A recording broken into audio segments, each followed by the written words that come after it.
Meus queridos irmãos, que o Senhor nos abençoe e nos dê a sua paz. O admirável neurologista francês Jean Changeux teve a oportunidade de dizer que no dia 18 de abril de 1861, a Sociedade de Antropologia de Paris recebeu um documento muito peculiar. Nesse documento estava narrado que na noite anterior havia sido feita uma autópsia em um paciente e que, através dessa autópsia, se conseguira detectar um dos grandes enigmas que perturbavam a antropologia. A partir daquele dia, portanto, 17 de abril, a humanidade já não seria mais a mesma, porque a autópsia fora realizada em um paciente do Hospital de la Bicêtre, que era um dos departamentos da Universidade de La Salpêtrière, a famosa Universidade de Paris. Aquele paciente notabilizara-se por uma peculiaridade. Fazia 21 anos que ele era portador de uma afasia motora. Não lograva falar.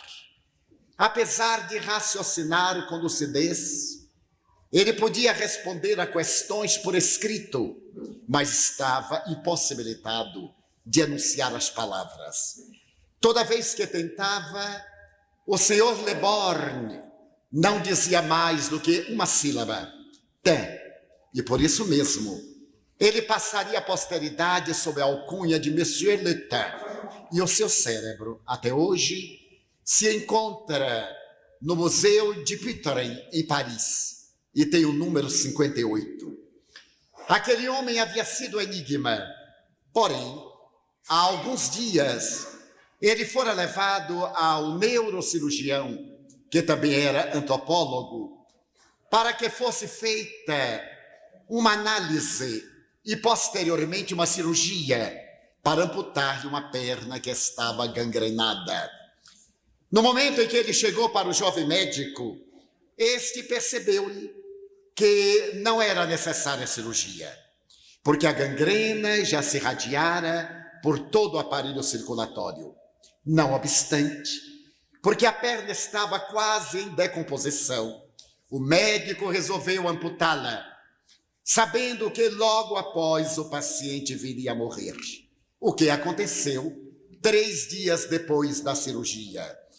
O médico deu-se conta daquela problemática, porque muito antes ele se havia perguntado por que o chimpanzé, que tem cordas vocais, não consegue falar?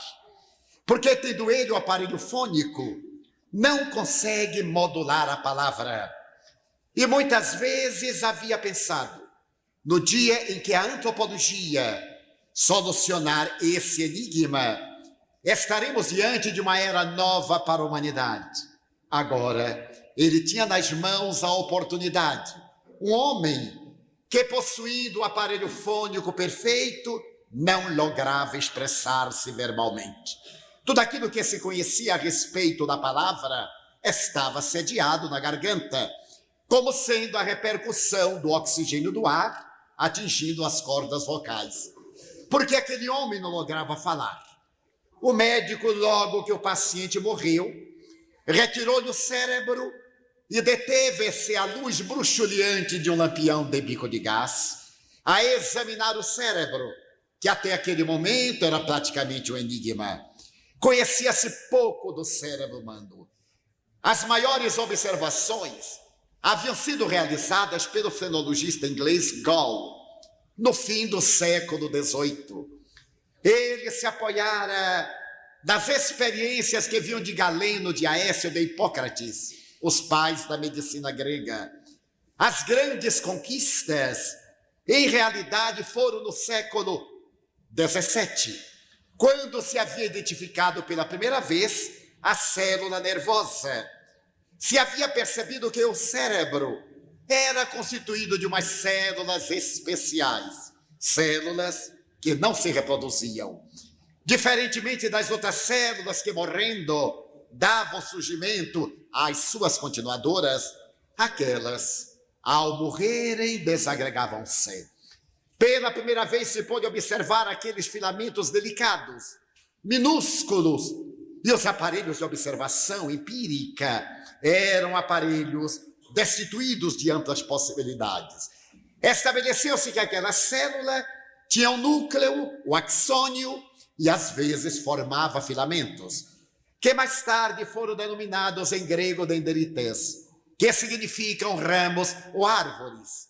Graças a isso, Gall, que seria o pai da fenologia, abriu um horizonte ainda maior para a interpretação do enigma, que veio facilitar as grandes observações antropológicas, culminando no ano de 1807, quando foi apresentada pela primeira vez na humanidade a filosofia zoológica de Jean-Baptiste Lamarck. Lamarck interessava-se pela evolução da criatura humana e não aceitava em absoluta a criação em separado. A criação de um biótipo que discrepava dos outros animais, conforme a tradição bíblica, feria profundamente a esse pesquisador francês. Ele apresenta, então, a sua filosofia zoológica e, pela primeira vez, ele diz que esse biótipo, a criatura humana, não era separado da criação geral. Ele era resultado de um processo evolucionista que estava sujeito a dois fatores centrais. O primeiro fator era filogenético, a hereditariedade. O segundo fator era mesológico, as condições ambientais, o tempo, o clima, que iria demonstrar a diferença racial, a pigmentação da pele, os caracteres faciais e etc. Mas, em verdade, Jean-Baptiste Lamarck não era o autor da filosofia zoológica, porque ele bebera as primeiras informações nas propostas de Erasmus no século anterior. Erasmus seria mais tarde o avô de Charles Darwin, de Goethe e também de Lord Buffon, que havia aberto os horizontes da compreensão em torno da criatura humana. Mas naquela noite de 17 de abril de 1861, o jovem médico olhava a massa encefálica, pardo acinzentada, e perguntava-se qual é o mistério que se encontra oculto dentro dessa massa de circunvoluções tão diferenciadas. Ele observou os dois hemisférios separados pelo corpo caloso e começou a observar, a interrogar-se. O mistério, a resposta deveria estar ali dentro. E depois de várias horas de observação, ele deu-se conta que havia no hemisfério esquerdo uma ligeira despigmentação, como se fosse uma coloração menos característica do que a do hemisfério direito. E ocorreu-lhe a ideia que aquilo poderia ser um tumor. Com o bisturi, ele começou a rasgar a camada, e à medida em que ele se adentrava nas circunvoluções, ele foi percebendo que em realidade se tratava de uma tumoração. Tumoração que se encontrava na parte alta da terceira circunvolução frontal esquerda. Depois de adentrar-se até aquele ponto onde estava a raiz do tumor, ele deu um grito e disse: o homem, a criatura humana, fala aqui e não na garganta. O resultado da sua autópsia era essa comunicação à Sociedade Antropológica de Paris, dizendo que havia encontrado o centro da palavra no cérebro. E graças a isso, ele estava disposto a oferecer 100.000 francos ouro a qualquer cientista que provasse que ele estava equivocado. Passaram-se 137 anos e até hoje ninguém logrou demitizar a tese daquele cirurgião, antropólogo, que seria ao mesmo tempo um dos pais da cerebrologia. Tratava-se do jovem médico Paul-Pierre Broca. A partir de então, o centro da palavra seria também denominado Centro de Broca, em homenagem a esse extraordinário investigador. estava detectada a região da palavra, e a partir daquele dia 18 de abril de 1861, a humanidade não seria mais a mesma. Porque os fisiologistas, os anatomopatologistas, se utilizaram da tese de Bloch para encontrar afirmativas em torno do materialismo mecanicista. A criatura humana é o seu cérebro. Na hora que o cérebro deixa de funcionar, a vida perde o sentido. Já havia o materialismo histórico, já havia sido apresentada a tese materialista dialética desde o dia 31 de maio de 1848 em Londres, quando Karl Marx apresentou seu manifesto comunista. Mas faltava agora a tese da ciência. A ciência que se divorciara da religião asseverava que não há uma explicação a respeito da alma, e muito menos a respeito de Deus. Agora, com a tese do funcionalismo cerebral, se podia informar que o cérebro ocultava todas as funções da criatura humana. Da mesma forma que existem as funções automatistas, das quais a consciência não toma conhecimento, a digestão, a circulação, a respiração, a transformação do sangue venoso em arterial e outras, ocorrem mesmo quando estamos dormindo. Deve haver uma série de funções de natureza psicológica com sede do cérebro, das quais a consciência não toma qualquer conhecimento. E iniciava-se então a era da investigação que fascinou aos fisiologistas. Logo depois, ali mesmo na Universidade de Paris, grandes fisiologistas teriam oportunidade de dizer, como Florence, Cuvier: temos dissecado milhares de cadáveres e não temos encontrado a alma.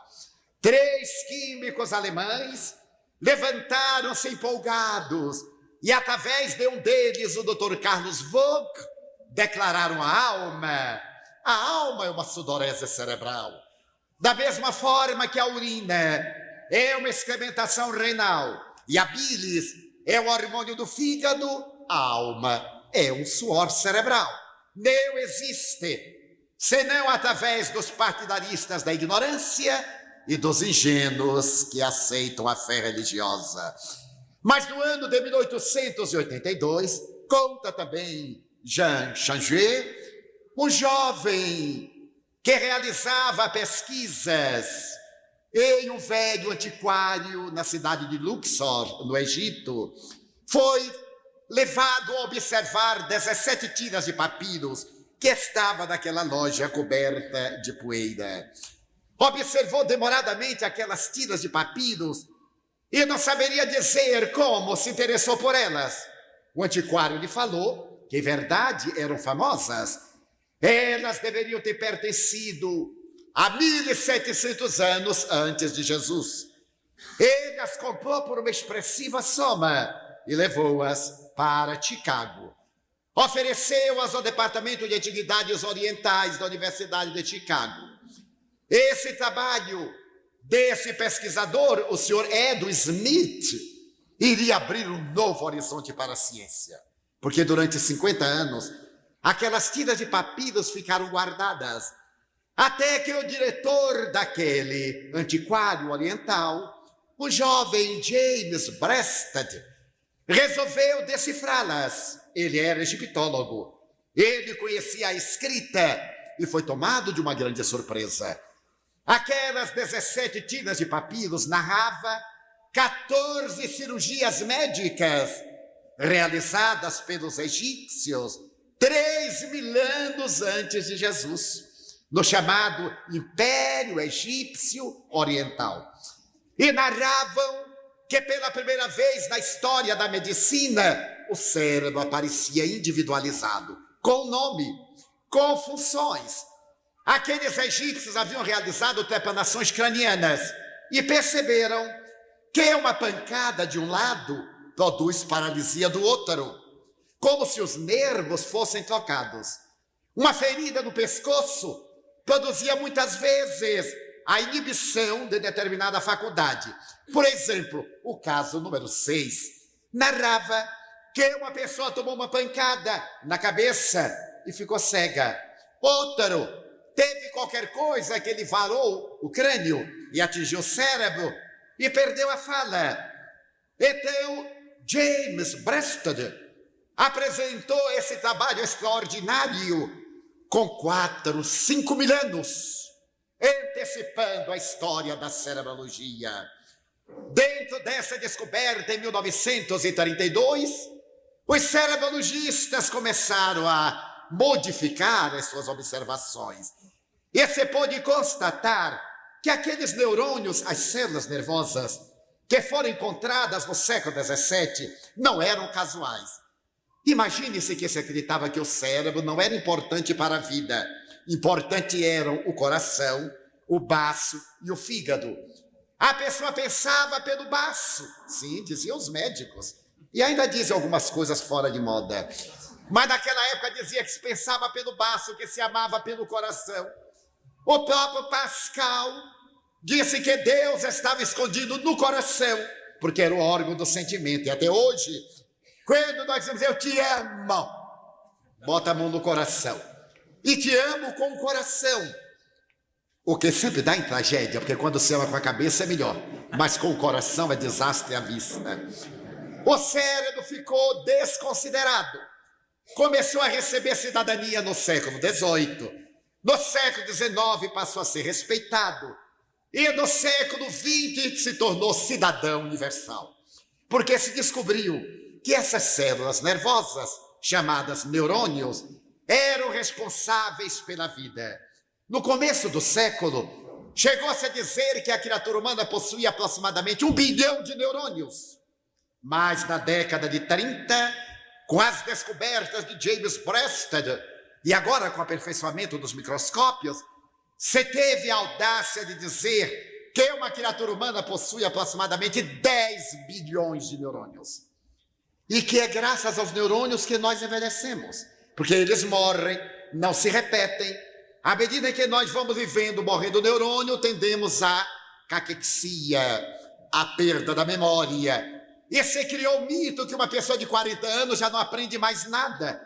Eu fico muito ofendido com essa tese, por motivos óbvios. E no Brasil a tese tomou aspecto ainda mais dantesco. Quando a pessoa se aposenta, já não vale mais nada. É uma cadeira velha que se coloca no canto. E alguns aposentados merecem essa definição. Quando são homens, eles pegam um boné, colocam na cabeça e vão jogar dama ou gamão. Não pode ver nada mais triste do que aqueles velhotes de 50 anos, garotos, jogando dama, gamão e falando do meu tempo. Ai, antigamente. Era horrível. Eu não vivia, claro, antigamente. Mas era horrível antigamente. As novaminhas ao passado. E a partir daí se acreditou que uma pessoa de 40 anos... No Brasil não acha emprego nem com 18, imagine com 40. Então as pessoas passaram a ser desrespeitadas, porque já eram velhas, a perda de neurônio, a ausência de memória. Mas na década de 50, graças aos microscópios eletrônicos, se pôde estabelecer que a criatura humana possui 50 bilhões de neurônios. E em 70, a cifra foi um pouco além. 75 bilhões de neurônios. Haja neurônio a morrer que não faz falta. E ademais, à medida em que os neurônios vão morrendo, se a pessoa tem uma vida intelectual saudável e ativa, não envelhece. Foi o que eu mais gostei. Só é velho quem quer. Só é velho quem se aceita como tal. Da mesma forma que fazemos, Cooper, que fazemos ginástica para manter a elasticidade dos nossos órgãos físicos, a ginástica mental mantém a atividade cerebral.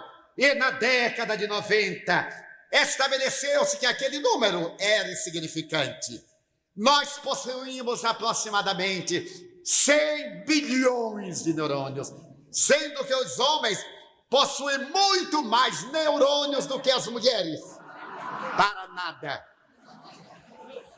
São neurônios inúteis, não servem para nada. Mas possuem. É uma vantagem que surgiu na época do feminismo. O homem tem mais neurônio inútil do que a mulher.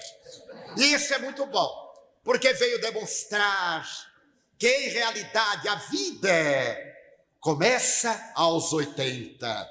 Escreveu com muita propriedade George Bernard Shaw, o maior crítico de língua inglesa, uma obra memorável. Ele dizia que estava com 14 anos, porque estava com 94 e como a vida começava aos 80, ele estava perfeitamente lúcido.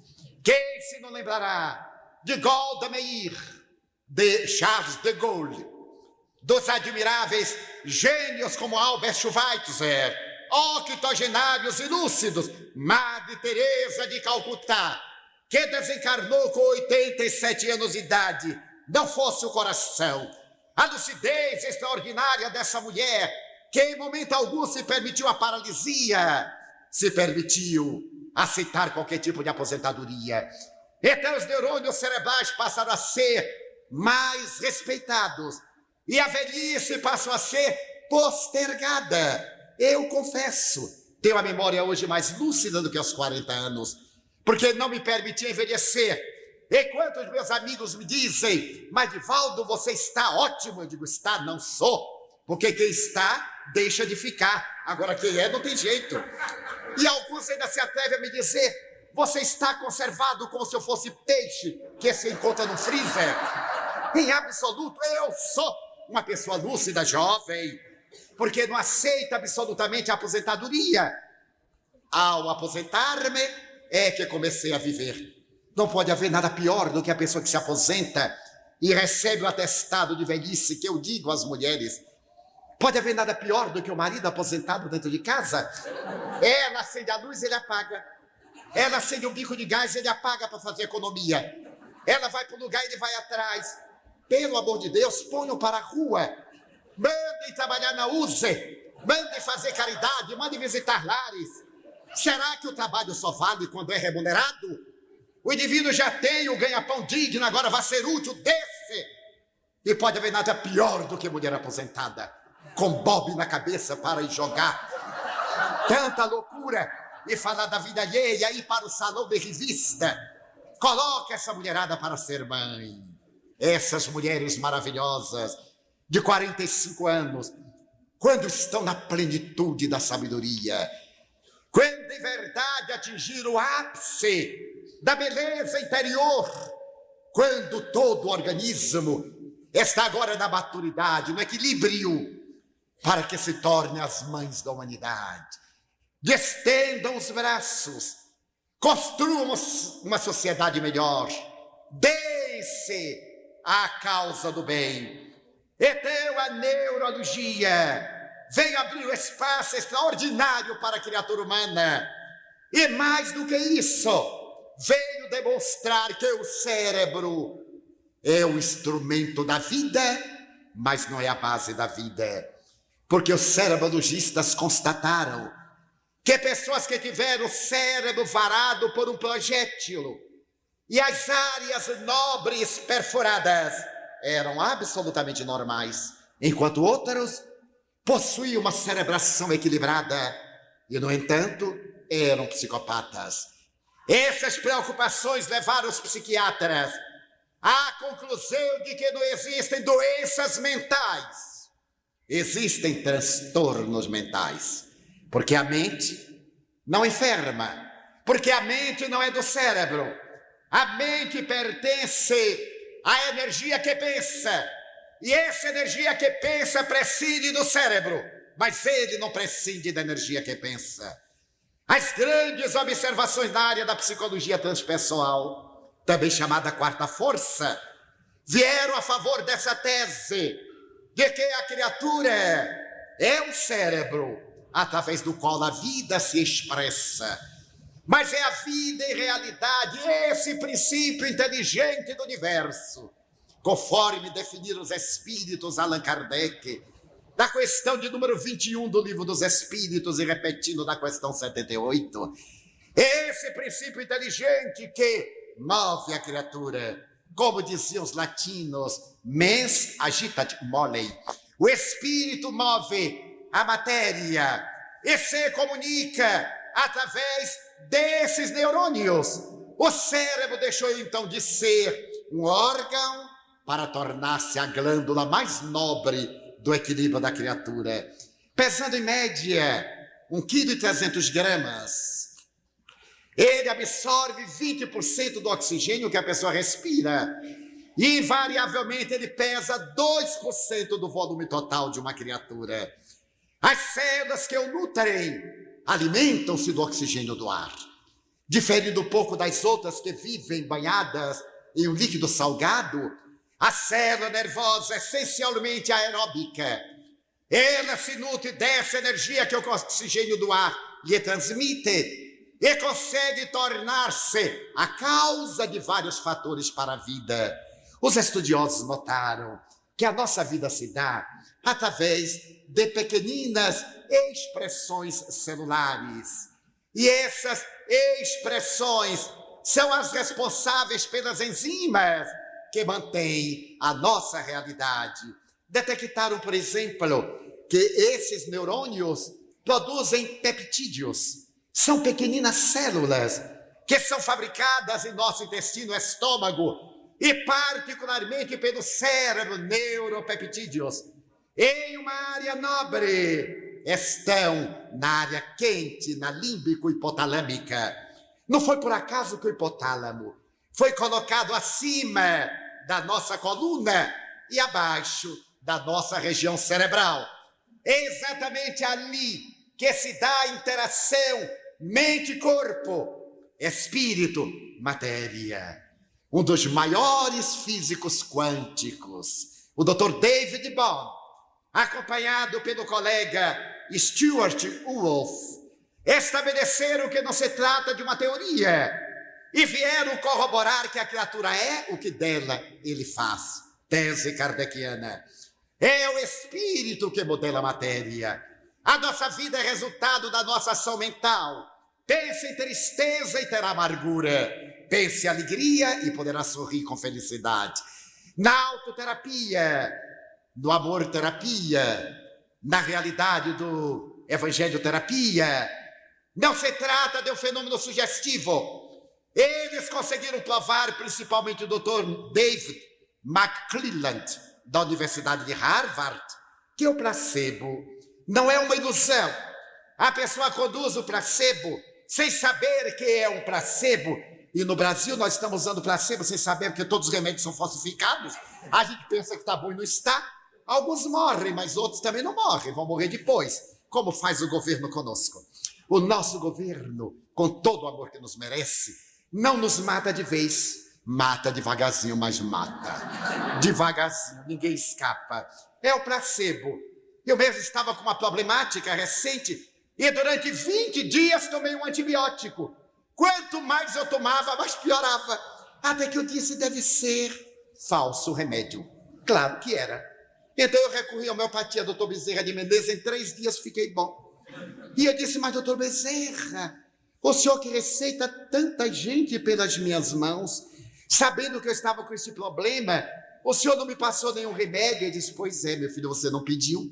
Eu pensei que você não queria. Eu disse, mas os espíritos bons não são nada bons. Imagine se fossem. Eu disse, eu não estou pedindo não, eu estou suplicando. Ele aí passou, eu fiquei bom em 3 dias. Agora eu já peço a ele o remédio para quando eu adoecer, já está pedido. O placebo tem uma fisiologia. O paciente crê. E quando ele crê, diz o Dr. David Bohm, os seus neuropeptídeos produzem fótons. E essa subpartícula dá vitalidade ao organismo. Quando o indivíduo tem ira, tem ciúme, tem ressentimento, tem ódio, ele gera elétrons. E esses elétrons se encarregam de produzir degenerescências no aparelho digestivo, cânceres, principalmente do trato digestivo, do pâncreas, do fígado, degenerescências intestinais, porque ele produz, da mesma forma que produz as interleucinas, o interferon, da mesma forma que produz as endorfinas. Quantos de nós, às vezes, vemos um hematoma, uma equimose, uma mancha, E dizemos, mas eu não me lembro da pancada que dei no meu braço. É claro, nós não lembramos, mas o cérebro viu. Antes de nós nos golpearmos, ele viu e derramou uma carga de uma dessas substâncias, a endorfina, que nos tornou insensíveis à dor, porque a endorfina é a morfina produzida pelo nosso organismo.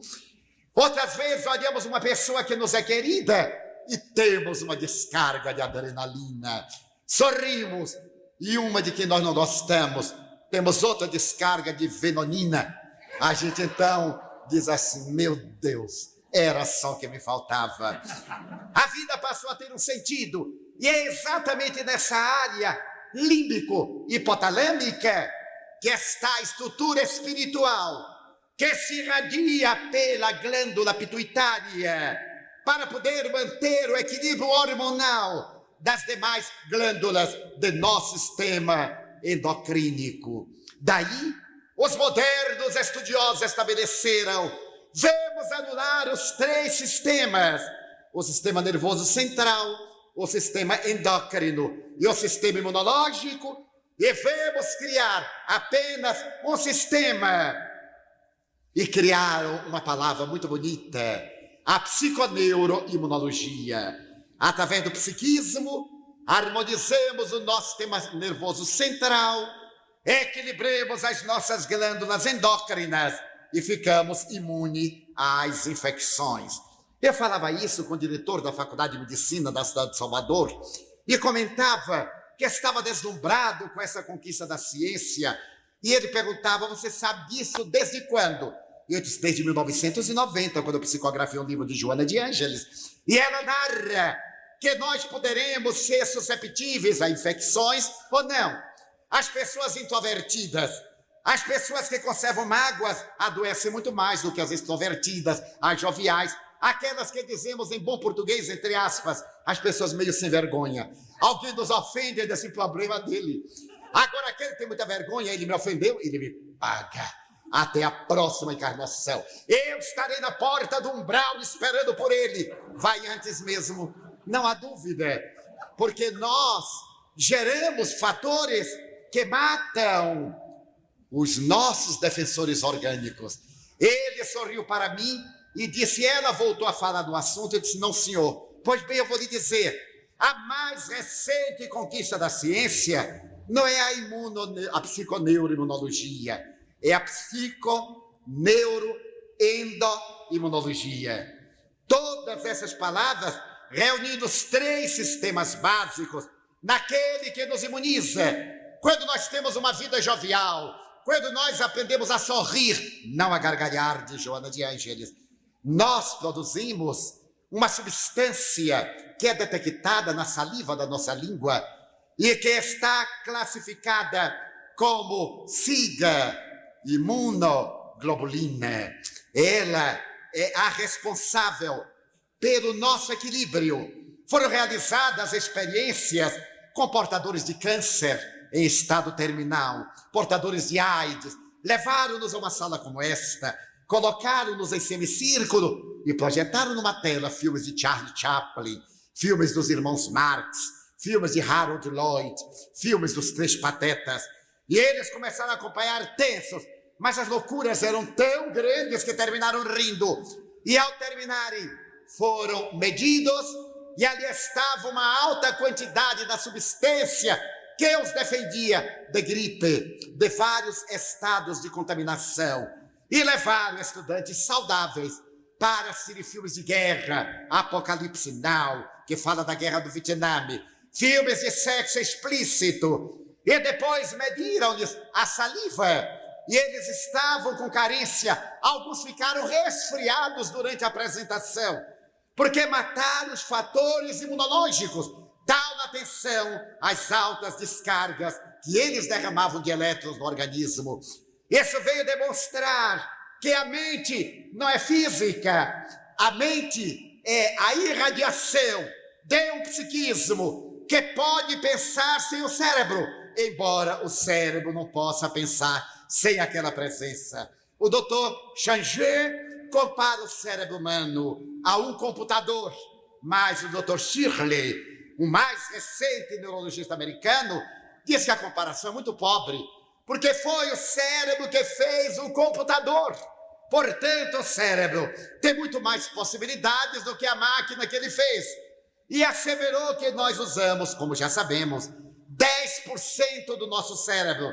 90% são ainda esse oceano freudiano e junguiano a descobrir o chamado inconsciente individual, o inconsciente coletivo, esses arquétipos que dormem em nós e que vêm das gerações transatas, para que adquiramos a consciência, a busca da nossa consciência. E os terapeutas da quarta força, os chamados terapeutas espiritualistas, asseveram que a consciência não é cerebral. A consciência é do eu superior, do self, que nós chamamos simplesmente o espírito. Ele é o portador da consciência. Um dos mais notáveis psicanalistas freudianos é o Dr. Reich. Ele é considerado filho intelectual de Freud. Ele estabelece esse grande enigma, materialista, portanto, em um diálogo muito curioso. Ele diz que alguém morreu e chegou às portas do céu e bateu.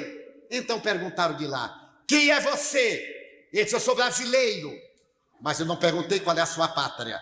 Eu quero saber quem é você. Eu sou baiano. Não quero saber se você vem da maravilhosa Bahia. Eu quero saber quem é você. Eu sou homem. Não perguntei qual é o seu sexo. Eu sou Divaldo. Não lhe perguntei o nome. Quem é você? E foi perguntando. E eu pergunto aos senhores, respondo só mentalmente: quem é você? E cada um tente responder. Até que Reich diz que aquela alma não pôde entrar no céu porque não sabia quem era. A resposta é: eu sou gente. Ele não sabia que era gente. E a maioria de nós ainda não sabe. Ainda dizemos que somos animais superiores, o que eu tenho muita dúvida. Somos animais bípedes, vá lá, mas ainda transitando. A proposta de Reich é que nós não estamos conscientes da nossa realidade. Foi Jung que, depois de 50 anos, pôde definir o que era consciência. Até Jung se dizia que consciência era conhecimento. Toda pessoa de conhecimento era tida como uma pessoa de consciência. E até hoje nós temos esse atavismo. O intelectual, nós dizemos: mas é um homem de alta consciência. Não é, é de alta cultura. O que não quer dizer que seja um homem de consciência. E o Josef Mengele, o chamado monstro nazista, era um dos mais hábeis cirurgiões deste século. No entanto, ele foi responsável por 1 milhão de mortes no campo de Auschwitz. Não tinha consciência. Para Jung, a consciência prescinde do conhecimento, embora o conhecimento possa levar à consciência. Ele definiria a consciência como um momento psicológico, aquele momento no qual o ego toma conhecimento dos seus conteúdos psíquicos. Isto é, na hora em que nós nos identificamos com a nossa realidade, numa linguagem bastante simples para mim, por exemplo, o momento da consciência é o momento do discernimento. Quando nós podemos fazer o que devemos e quando nós devemos fazer o que podemos.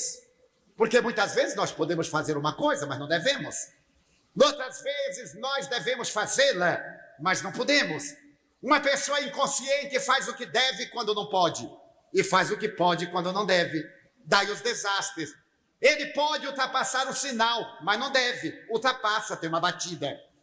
Ele deve permanecer na sua faixa, mas ele não pode porque é neurótico. Ele ultrapassa, tem outra batida. Ele é um indivíduo sem consciência. Mas a consciência, que é uma conquista antropossociopsicológica da criatura humana, está em todos nós. Mas porque temos reações tão diferentes? Porque nós transitamos em níveis diferentes de consciência. O Dr. Robert de Ropp, que é um dos maiores cancerologistas cerebrais, estabeleceu que nós transitamos em 5 níveis de consciência. O primeiro nível de consciência é uma consciência de sono sem sonhos.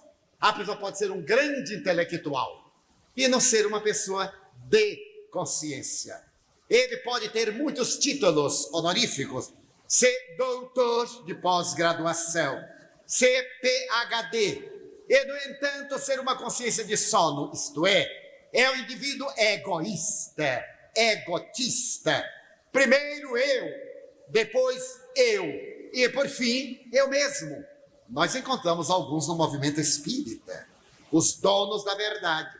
Só eles leram Kardec, só eles interpretaram Kardec, só eles sabem de Kardec.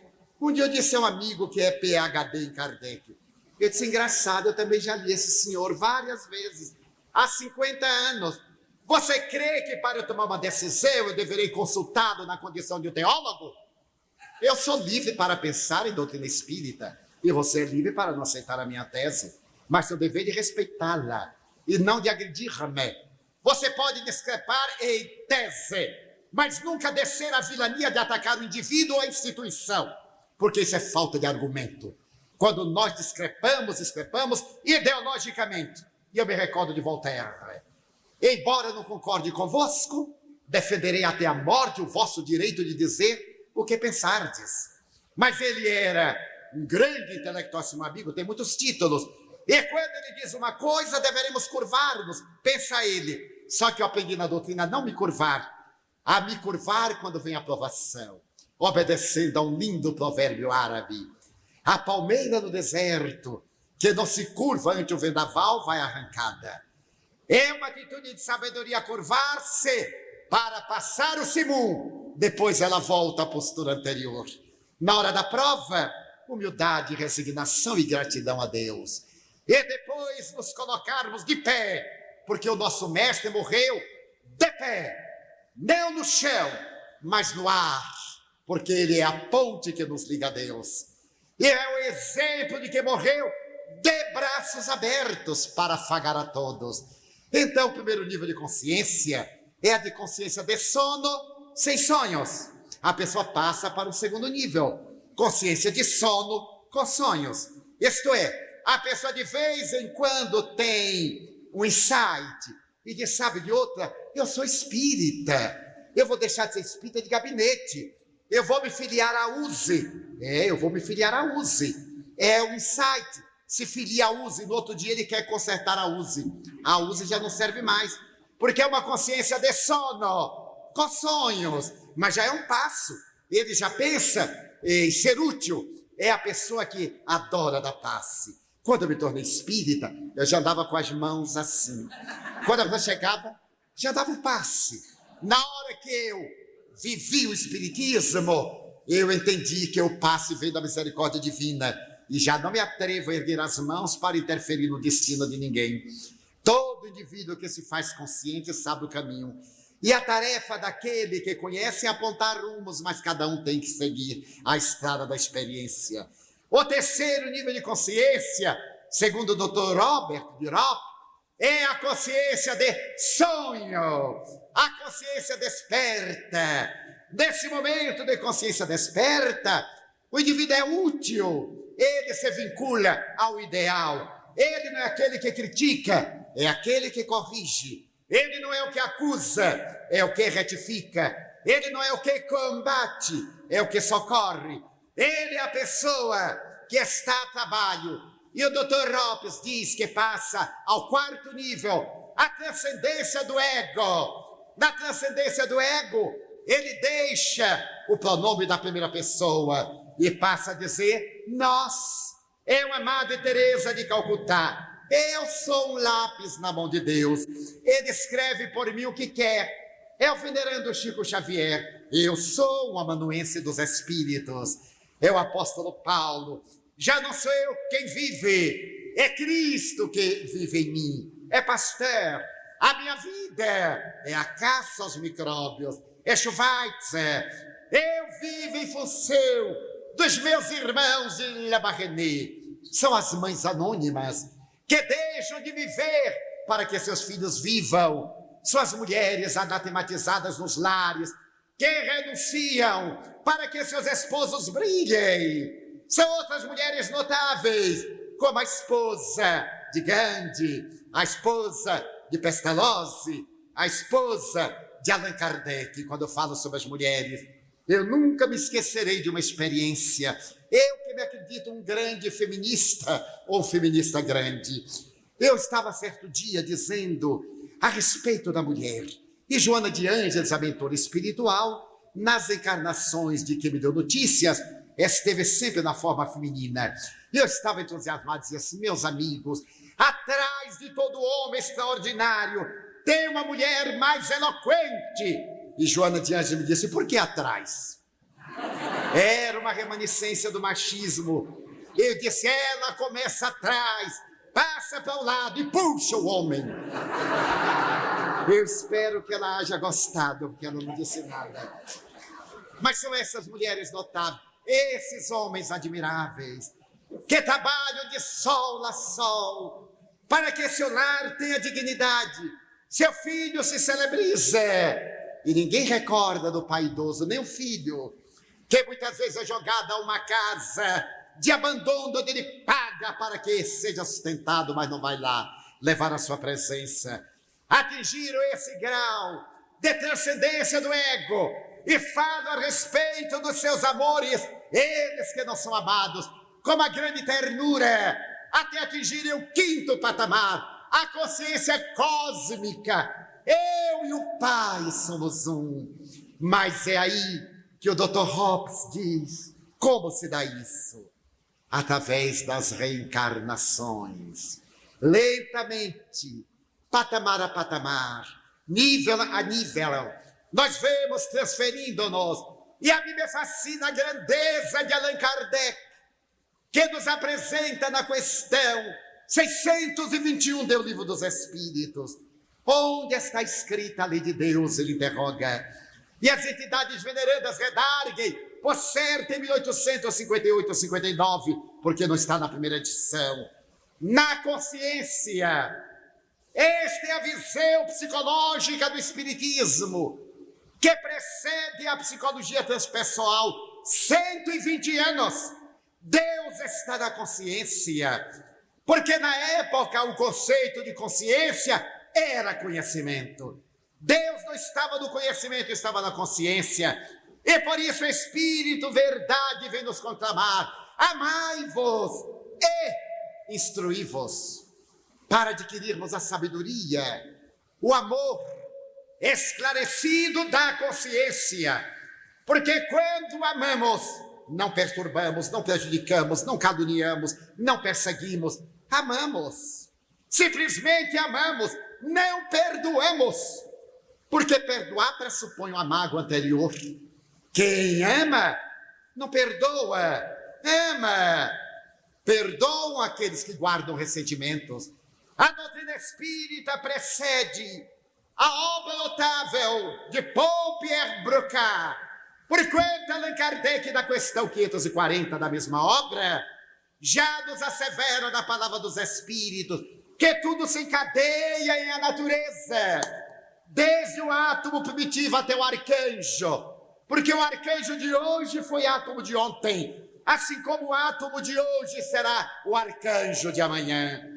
Isso em 1856, antecipando Charles Darwin, que apresenta a teoria evolucionista, a origem das espécies animais e vegetais, em 59, 2 anos depois de Allan Kardec. É a ciência espírita, a verdadeira psicologia do ser. É a grande ponte que nos leva em direção ao ser transcendental, que somos espíritos imortais no corpo no qual estamos. Porque esse corpo nos enseja a persona, mas nós somos uma individualidade que periodicamente muda de indumentária, acrescentando experiências à sua realidade primeira.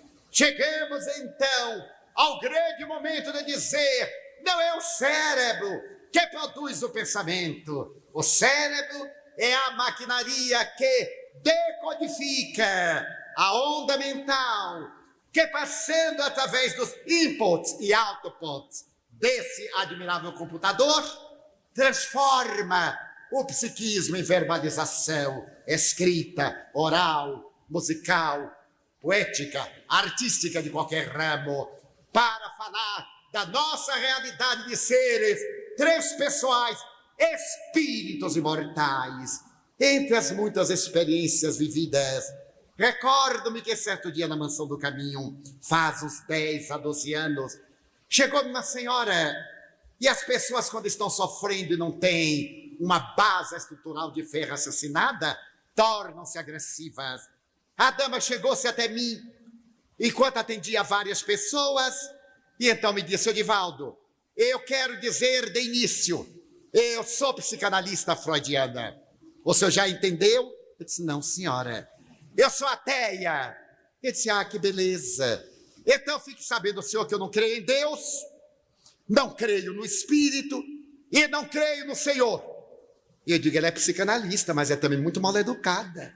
Disse por dentro, por fora, eu fiquei sorrindo. Quase que eu perguntei o que é que a senhora veio fazer aqui, mas eu ia ser igual a ela. Eu sorri e disse assim: pois não, doutora, muito bem. E qual é o problema? Ela disse que morreu um filho meu. E disseram-me que o senhor recebe os mortos. Eu digo: não, senhora, disseram-lhe errado. O senhor não recebe os mortos? Não, senhora, morreu, acabou. Eu recebo os desencarnados, aqueles que se transferiram da carne para a vida. Esse sim eu mantenho contato. Mas, senhor Edivaldo, o senhor acaba de dizer que morreu, acabou. Eu disse: morreu, acabou. Como é que o senhor recebe? Os desencarnados, os que saíram da carne. A carne se transformou molecularmente, acabou-se, do ponto de vista material, pela transformação. Mas o ser não. O ser entra no corpo e sai do corpo e vive na matéria ou fora dela. Ela disse: ah, eu não estou entendendo. E ela é psicanalista, imagine. Eu disse: muito bem, não precisa entender não. Qual é o problema? É que meu filho morreu. O senhor poderia me dar alguma notícia, se é que isto existe? Eu disse: a senhora precisaria pelo menos me dizer o nome, a data do óbito, para eu encaminhar os espíritos. Mas, senhor Edivaldo, assim fica fácil demais. Ele disse: não fica não, senhora. Era o mesmo que eu lhe perguntar, eu queria falar com a tia que eu tenho aqui em Salvador. Se eu perguntava pelo menos o nome da tia, não é? Ah, isso é verdade. Eu digo: na morte também é assim. Existem lá aproximadamente 21 bilhões de espíritos. E até achar um, minha senhora, é uma confusão. Já imaginou, sem nome? Aqui na Terra a gente tem carta de identidade, título de eleitor, CPF e CMP, não sei o que, de pagar cheque. É uma confusão de tanto papel. Imagine lá, eu só estou lhe pedindo o nome. Ah, senhor Edivaldo, mas nesse ínterim, eu vi acercar-se da senhora um espírito desencarnado que se me apresentava com aspecto de terror. Tinha o crânio varado por um projétil. Aqui havia aberto uma ferida que jorrava sangue, mas o sangue estava empastado no rosto, no corpo. Era um rapaz frágil, que eu calculei entre 14 e 16 anos. Ele a agredia, a máscara da face transtornada, um facies de desespero, e ele dizia: miserável, desgraçada que me matou, e dizia coisas muito terríveis. Eu fiquei chocado ao impacto. Tentei uma conexão psíquica, mas apenas eu ouvia, até que ele se voltou da minha direção e percebeu que eu olhava. Então ele me perguntou: você me vê? Eu meneei a cabeça enquanto a senhora dizia bobagens. Eu meneei a cabeça e ele disse: ela me matou. É minha mãe. E ela está com consciência de culpa. Diga que ela me matou. Eu quero que esta infame suicide-se. Eu desejo vê-la vir para cá. Ela me matou. E naquele desespero, e a senhora continuava a dizer que estava muito saudosa do seu filho. Ela gostaria de acreditar, mas a sua formação intelectual, acadêmica, não lhe permitia. Seu marido era psiquiatra, ele era também da corrente cerebologista, não acreditava na vida. Mas nesse ínterim, eu vi acercar-se uma dama, uma senhora de 60 anos.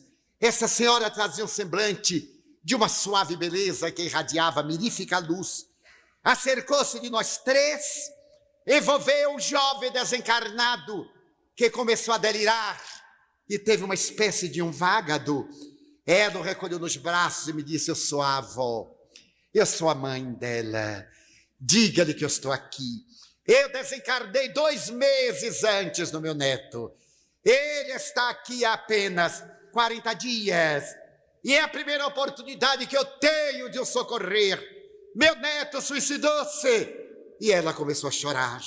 Na minha imaginação eu tinha a impressão de que aquelas lágrimas eram verdadeiras pérolas transparentes.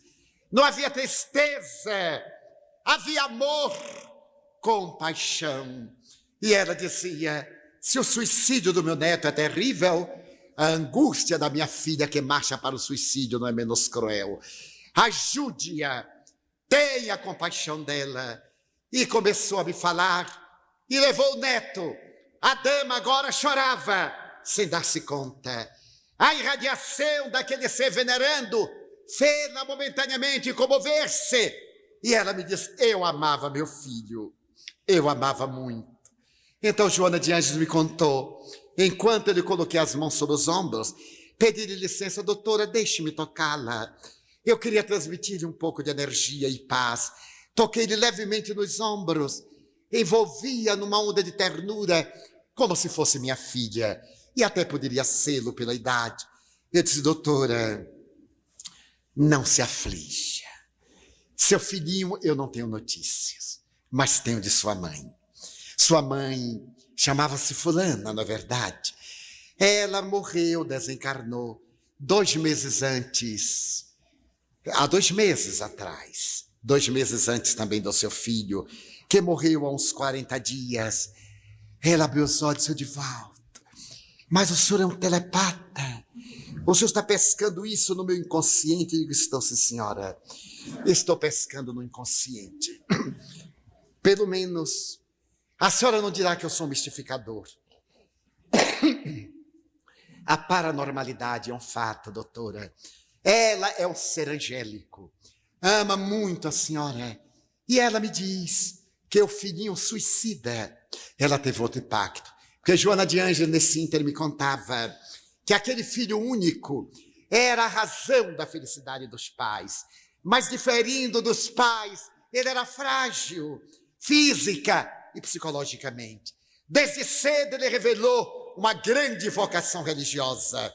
Católico, ele ia à igreja com assiduidade, foi à cruzada eucarística e aos 14 anos ele resolveu adotar a postura sacerdotal e desejou ser padre.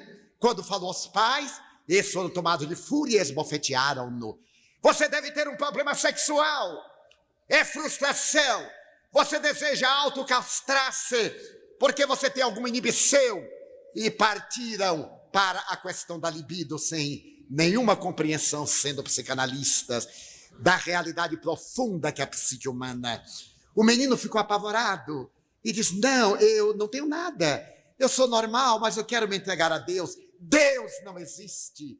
Será que seus pais, um psicólogo, psicanalista, psiquiatra, e sua mãe psicóloga, não sabem nós que lidamos com a mente, com o comportamento? Não existe Deus. Você tem que ser homem. Você vai fazer agora uma série de exames. Vamos levá-lo ao neurologista, vamos levar um sexólogo, vamos levá-lo. E o rapaz ficou apavorado. Aos 16 anos, ele disse: eu me vou entregar a Deus, a religião. Então os pais desarvoraram-se. Ele procurou o seminário menor, não o aceitou, porque necessitava de permissão dos pais por causa da sua idade. Ele foi ao juizado de menores. É óbvio que o meritíssimo juiz também não lhe podia conferir a liberdade. Em um domingo ensolarado, ele disse: eu tenho que me entregar a Deus. Eu nasci para ser pastor de almas. Vocês nasceram para ser médicos do psiquismo. Somos quase iguais, somos primos, mas um dia nós seremos irmãos. Então ela pegou o filho e disse: não existe alma. E o pai chamou: meu filho, nós queremos o melhor para você. Ele olhou para os dois e disse: não existe alma? Não, meu filho. Se eu morrer, não há nada. Nada. Quando o cérebro perde a oxigenação, quando o coração deixa de pulsar para mandar o sangue, a vida se acaba. na morte do tronco encefálico, a vida se extingue. Esse então a vida para mim não tem sentido. Foi ao cover, apanhou na mesa de cabeceira do pai o revólver e deu um tiro na cabeça. Só que não morreu. Daí o seu ódio, o seu desequilíbrio. Eu desejei a morte e sofro. Então Joana me dizia, ele é suicida sem dúvida, porque tinha lucidez, mas não é responsável total. Somente Deus para analisar em profundidade. Os pais, sem o quererem, são coautores. Nós somos responsáveis pelos nossos atos. Então diga-lhe que o filho suicida está amparado. Eu com as mãos no ombro da senhora disse, penso, não lhe posso assegurar que o filho suicida está amparado pela vozinha. Mas volte cá, doutora, é uma longa viagem. É uma viagem muito longa, a senhora não tem culpa. Quem tem culpa? Ninguém tem culpa. O amor nos luariza. E às vezes fazemos por amor o que pensamos que é melhor, em nosso nível de consciência. Qual é o pai, a mãe que não querem para o filho progresso terreno, dinheiro, poder, projeção social? E esquece de acender na alma a lâmpada da paz. Damos tudo, mas não damos paz, porque isso depende muito do ser estrutural. E falei-lhe, disse, volte se lhe aprover, volte. Ela voltou, trazendo o marido.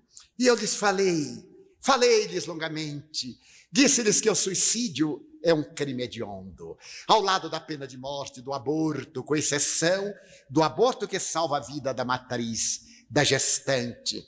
E são verdadeiros crimes hediondos, como a eutanásia, esses 4 cavaleiros do Apocalipse, o suicídio, o aborto, a pena de morte, e ao mesmo tempo a eutanásia, são crimes hediondos, são os cavaleiros do Apocalipse.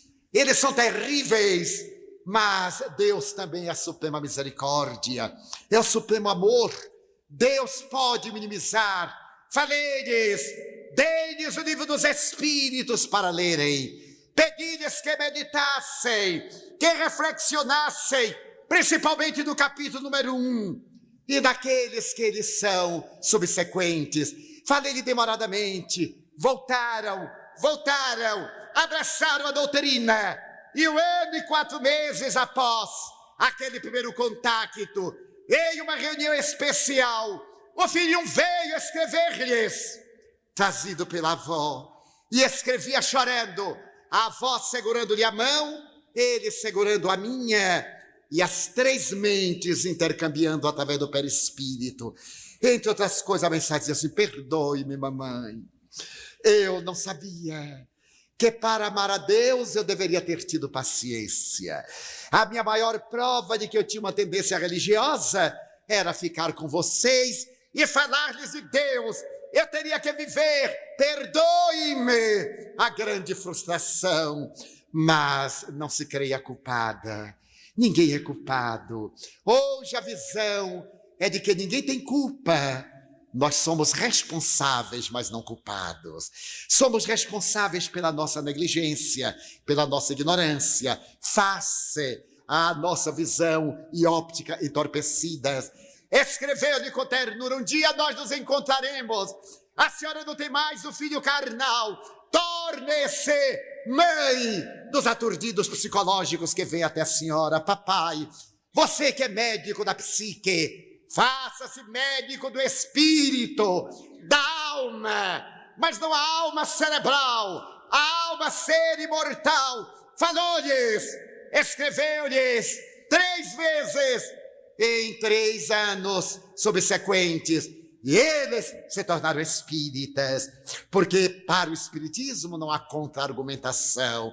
A lógica sustentada no fato de laboratório, a filosofia otimista e a religião da fé raciocinada levaram-los a adotar uma convicção e viajarem posteriormente para uma cidade daqui do sul do país e erguerem um sanatório para atender jovens drogados, em homenagem ao seu filho que vive e que logo mais estará, por certo, reencarnando-se por certo virá na condição de um filho de um toxicômano, para trazer o fator genético, para trazer a marca da hereditariedade e alguma anomalia cerebral, que se irá dizer o gens.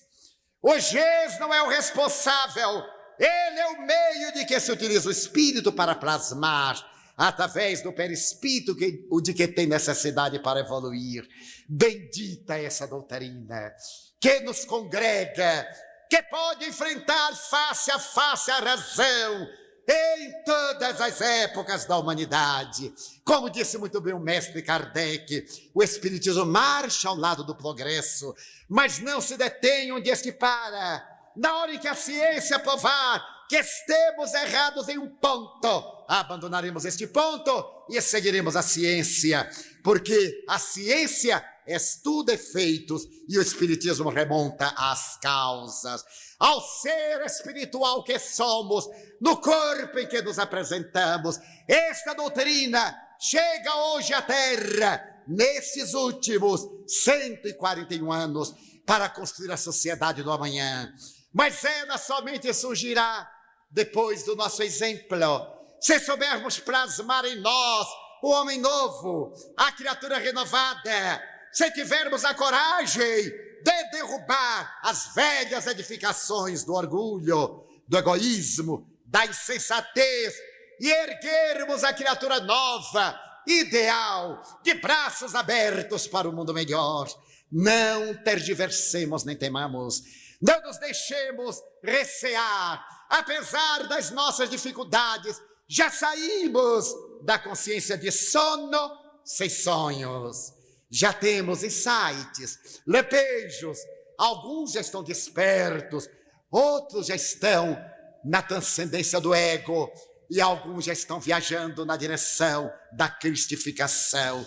Sirva-nos de exemplo a oportunidade evolutiva e tornemos o nosso dia hoje, o nosso hoje, agora, o nosso lugar aqui, e formulemos um compromisso de amar em qualquer circunstância, perseguido, amando, incompreendido, amando, odiado, amando, porque só o amor luariza todas as paixões, disse o doutor David McClelland, de Harvard. Na hora em que morde Deus tomar conta de nós, eu não sabia que havia essa construção em inglês, morde Deus, em português há. Eu tenho um amigo que fala assim, Edivaldo, morde Deus. Eu digo, mas como é que eu vou morder Deus? Até que um dia eu descobri, pelo amor de Deus. Ele não dizia tudo, era meio mineiro, morde Deus. Então, diz o doutor Cleland, quando morde Deus, quando o amor de Deus tomar conta de nós e nos pudermos amar, auto-iluminando-nos, e amarmos ao nosso próximo, então estaremos cantando as alvíceras de uma era nova e já não nos queixaremos, já não deblateremos, já não acusaremos, teremos uma atitude infinita de gratidão, como disse com propriedade o poeta dos Upanishadas, o grande poema do Vedanta indiano. Eu tenho tanto para agradecer e tão pouco para pedir. Então nós diremos com Amélia Rodrigues, meu Deus, eu queria dizer-te que amo a vida, que para mim é bela e é consentida. Muito obrigado pelo que me deste e pelo que me dás, pelo ar, pelo pão, pela paz. Muito obrigado pela beleza que os meus olhos veem no altar da natureza, olhos que fitam o céu, a terra e o mar, que acompanham a ave ligeira que corre fagueira pelo céu de anil e se detém na terra verde salpicada de flores em tonalidades mil. Muito obrigado, Senhor, porque eu posso ver meu amor, mas diante da minha visão eu detecto os cegos que se debatem na escuridão, que andam na solidão, que choram na multidão. Por eles eu oro e a ti eu imploro comiseração, porque eu sei que depois desta lida na outra vida, eles também enxergarão. Muito obrigado pelos ouvidos meus, que me foram dados por Deus, ouvidos que ouvem o tamborilar da chuva no telheiro, a melodia do vento nos ramos do salgueiro, as lágrimas que vertem pelos olhos do mundo inteiro, ouvidos que ouvem a música do povo que desce do morro na praça cantar, a melodia dos imortais que a gente ouve uma vez e não esquece nunca mais, a voz melodiosa, canora melancólica do boiadeiro e a dor que geme e que chora no coração do mundo inteiro. Pela minha felicidade de ouvir, deixa-me pelos surdos pedir. Eu sei que depois desta dor no teu reino de amor, eles voltarão a sentir. Muito obrigado pela minha voz, mas também pela voz que ama, que canta, que ensina, que legisla, pela voz que ilumina, que trauteia uma canção, e a quem o teu nome profere com sentida emoção. Diante da minha melodia eu te quero rogar, pelos que sofrem de afasia, os que não cantam de noite, os que não falam de dia. Eu sei que depois desta prova, na vida nova eles cantarão. Mas obrigado pelas minhas mãos, que aram, que semeiam, que agasalham, mãos do amor, mãos dos adeuses, mãos de ternura, mãos que libertam da amargura, mãos de caridade, de solidariedade, mãos do serviço, que atendem a velhice, a dor, o desamor, mãos que apertam mãos, pelas mãos que no seio embalam filho de um corpo alheio, sem receio, e pelos pés que me levam a andar sem reclamar. Muito obrigado, Senhor, porque eu posso caminhar. Diante do meu corpo perfeito eu te quero louvar, porque eu vejo na terra amputados, aleijados, marcados, infelicitados, paralisados, que não podem caminhar. Eu oro por eles, porque eu sei que depois desta expiação, na outra reencarnação, eles também bailarão. Muito obrigado, Senhor, pelo meu lar. É tão maravilhoso ter um lar. Não é importante se este lar é uma mansão, ou se está numa favela, se é um ninho, um grabato de dor, um bangalô, uma casa no caminho, seja lá o que for. Mas é importante que dentro dele exista a figura do amor de mãe ou de pai, de mulher ou de marido, de filho ou de irmão, a presença de um amigo, alguém que nos dê a mão, pelo menos a companhia de um cão, porque é muito doloroso viver na solidão. Mas se eu a ninguém tiver para me acompanhar, nem um teto para me guardar, ou uma cama para repousar, nem aí blasfemarei, nem reclamarei, porque eu te tenho a ti e te quero dizer obrigado, Senhor, porque eu nasci. Muito obrigado, porque creio em ti, pelo teu amor. Obrigado, Senhor, pela sua atenção. Muito obrigado, senhores.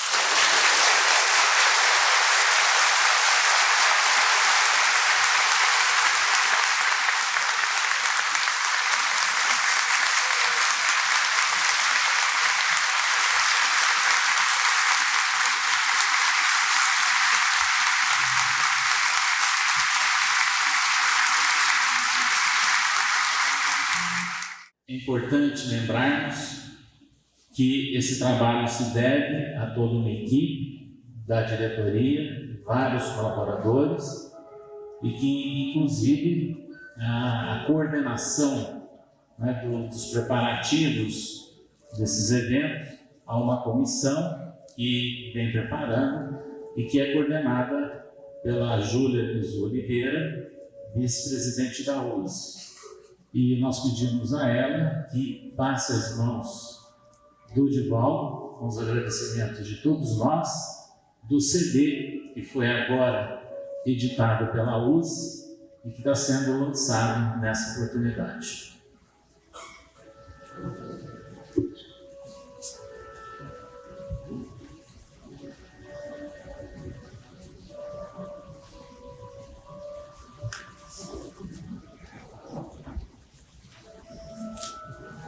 coisas são.